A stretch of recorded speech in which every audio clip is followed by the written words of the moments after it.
Welcome to Guthrie Sports Page Television. Chris Evans with the coach Chris LeGrande as we televise here from the Carl Albert press box in another rival game between the Guthrie Blue Jays. Carl Albert Titans living up to the billing again. Unfortunately, the Blue Jays on the losing end for the first time in nearly 2 years. They lose it to the Carl Albert Titans 16-13, and a feeling we haven't felt in a while, Coach. Yeah, this is kind of a new experience for us because the last time the Blue Jays lost a football game was almost 2 years ago in the state semifinals against Lott MacArthur.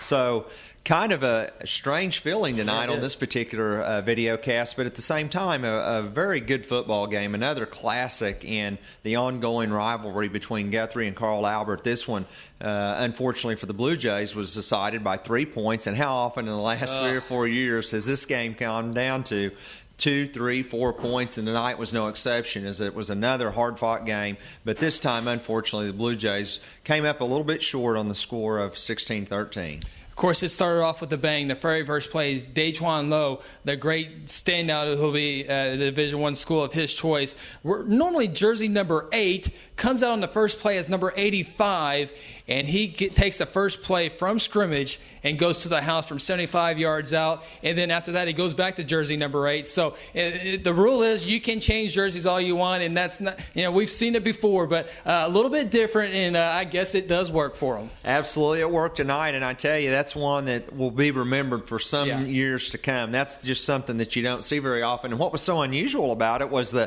fact that right after the touchdown occurred, you and I both and everyone in the booth was looking at the roster. Who in the world is number 85? We'll find out. And we didn't know until after the game was over when we were Luckily, I think. Dante Foster, that it was actually Daquan Lowe. And I tell you what, tip your hat to Gary Rose and going into the bag of tricks and catching the Blue Jays off guard, especially when everyone in the whole entire stadium thought Oku would get the football to start the game. I'm biting my lip as we move on here. But the Blue Jays fight back. They get back into the end zone for the first time, I should say. Skylar Smith with the touchdown as Keaton Collins found him across the middle. And that's I think the 5th catch for a tight end this year and the second for a touchdown. Yeah, nice play. I mentioned it during the broadcast that basically the split or wide receiver was able to run a skinny post, which allowed Skylar to go behind the linebackers and get open in the corner of the end zone. Nice play.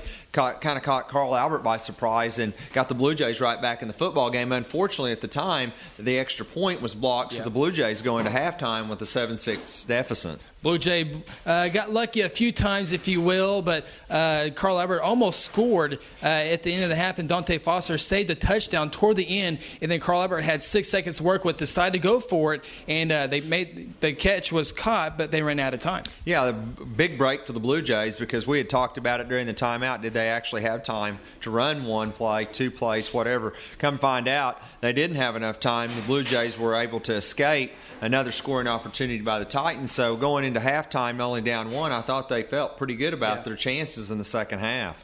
Carl Albert gets back on the scoreboard with a 29-yard pass to Trey Porter, and it was one of those lucky plays, if you will. Josh King did everything he could, knocked it up in the air, but Porter made a great play as he's done in his Carl Albert Titan career, comes down with the reception. And that's part of the game, and it doesn't matter what sport you're talking about, football, basketball, baseball, soccer, whatever. You create your breaks, and in this particular situation, Josh King had great coverage. I mean, went up, and we talked about it a little bit later. Maybe he should have tried for the pick. Hindsight's 2020, but just the ball just bounced nicely into the receiver's hands as he was falling to the ground. And hey, tip your hat to him. He made a great play, great catch. In these types of games, it only takes 1 or 2 lucky plays to make a difference, and that proved to be the difference in the game. The field point made it 13-6, and then the Blue Jays, when it seemed like it was over, their 2-minute offense goes down the field and 12 plays, 60 yards, took 2 minutes and 54 seconds, capped off by a 2-yard run by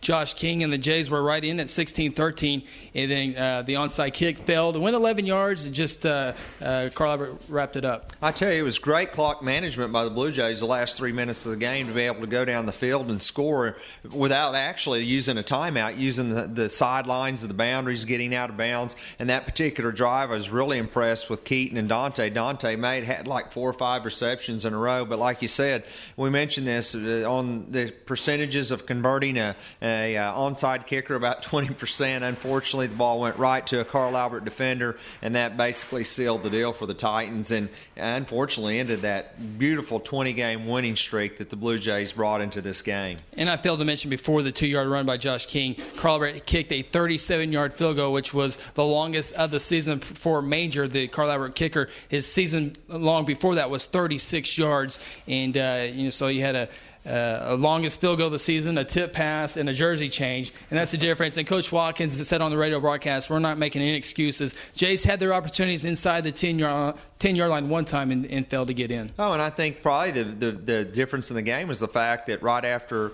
Carl Albert comes out and runs the jersey swap with Lowe, the Blue Jays have a chance to come right back down and score, and we're not able to do so. They get down inside the 6, not able to bring any points on the board, and, of course, missed opportunities, and that happens. And in a big football game, in a rivalry game like this, missed opportunities can cost you. Tonight it did. And so, unfortunately, the Blue Jays dropped this one to a very good Carl Albert Titan football team. Jays lose it here, and you can't hold your head down too long, Coach, because the Shawnee Wolves come into Gelsman Stadium next week for senior night, and the winner of that game could possibly host a playoff game, and the loser might have to go on the road. Absolutely. This is basically for second place in the district between Shawnee and Guthrie. The winner of this game more than likely will host a playoff game, and so the Blue Jays have a lot to look forward to senior night.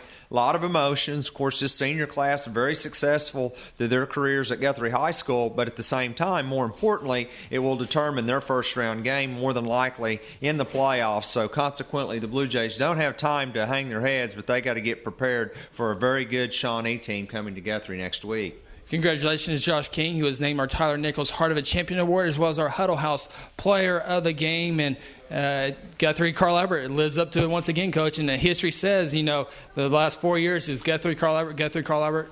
Carl Albert, it was bound. If you look at history over the last 4 years, it was going to be Carl Albert. So that means that next year at the Rock, Guthrie should win. You sure hope that one's at the Rock. Surely they haven't made that schedule switch either. But the Blue Jays lose it here tonight, 16-13. Their 20-game winning streak is snapped, and they will fall out of the top spot. But that's okay because the true champion is decided on the field.